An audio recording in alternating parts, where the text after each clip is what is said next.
We are very delighted to have with us Ariel Mahal. Hello to you, Ariel. Hi, good morning. A tourist guide, Israeli tourist guide, and also in the process of the publishing journey of your new coming book. Yes. Please share with us the opening story of your book. What is it? The opening story of the book, the prologue of the book, is a story about Rabbi Akiva. Mm-hmm. If I can Yeah, read sure. it to you straight from the page. That's great. It's nicer that way. So this story appears at the end of a Masechet of a Blessings volume in the Talmud, in the Babylonian Talmud Index, which was composed and edited and signed in the 6th century in Babylon. The Tigris and the Euphrates, where today Baghdad is. So this story, it goes like this. Said Rav Huna, said Rav, words from Rabbi Meir, who learned from Rabbi Akiva. Rabbi Akiva was a big rabbi in the 2nd century AD, or current era. So Rabbi Akiva used to say like this: forever a man should be used to say, everything the beloved one does for good. As it happened one time, that Rabbi Akiva was walking a path. He has reached that city, wanted to enter and spend the night there. They wouldn't let him. In those days, at the gates of the city, it was a walled city with a gate, and in the night they would close the gate. No one comes and no one exits. Okay, so he said, everything the beloved one does is for good. He went and laid in the field. He had with him a chicken, a donkey, and a candle. And a candle. Yes. Came a wind and blew the candle out. Came a cat and ate the chicken. Came a lion and ate the donkey. On all of these instances, he said, all the beloved one does for good. Everything is for good? Yes, Wow. all the beloved one does for good. At that night came a battalion and captured that city.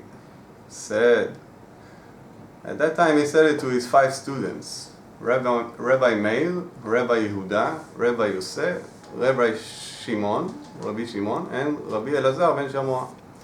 He told them, didn't I tell you, all the blessed one does, it's all for good. That's amazing. And then the story in the book, in our book, the story continues to the tales of the destruction that happened in the first temple and in the 2nd temple, and after Merd Bar Kokhba in the 2nd century current era. And then all the diaspora started, all the Jewish people started to disperse even more from the Galilee, from the Judea and the Galilee, and then ended up all over.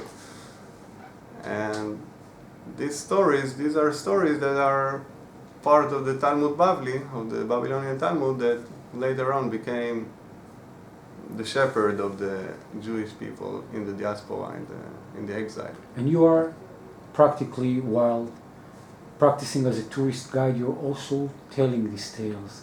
Yeah, sharing some areas, this knowledge in English. Yeah, in some areas there are tales that you can say in specific Occasions. in specific locations. On Mount Scopus you can tell a beautiful story about Rabbi Akiva and the other rabbis.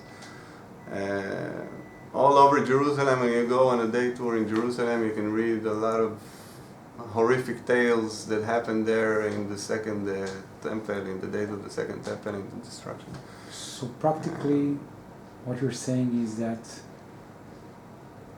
there is a way, there is a bridge throughout the new book that is in the final publishing process, and throughout the tourist guide that you are leading in the Holy Land, that people want to be part of it, want to be part of your community, want to learn a bit more, want to experience, so they can easily use the Facebook, the YouTube, the website, the new coming digital book and physical book, and just click, leave the message, and engaging you contacting them, and then creating the cooperation in the community. Of course. That's great. So Ariel Mahal here at ContentoNow International Publishing House. I want to thank you for this episode also, and in the coming weeks we are going to create more and more stories in Hebrew and in English, so the rumor and the tales are going to be spread over the digital. Yeah, cool. Thank you Thank very you. much.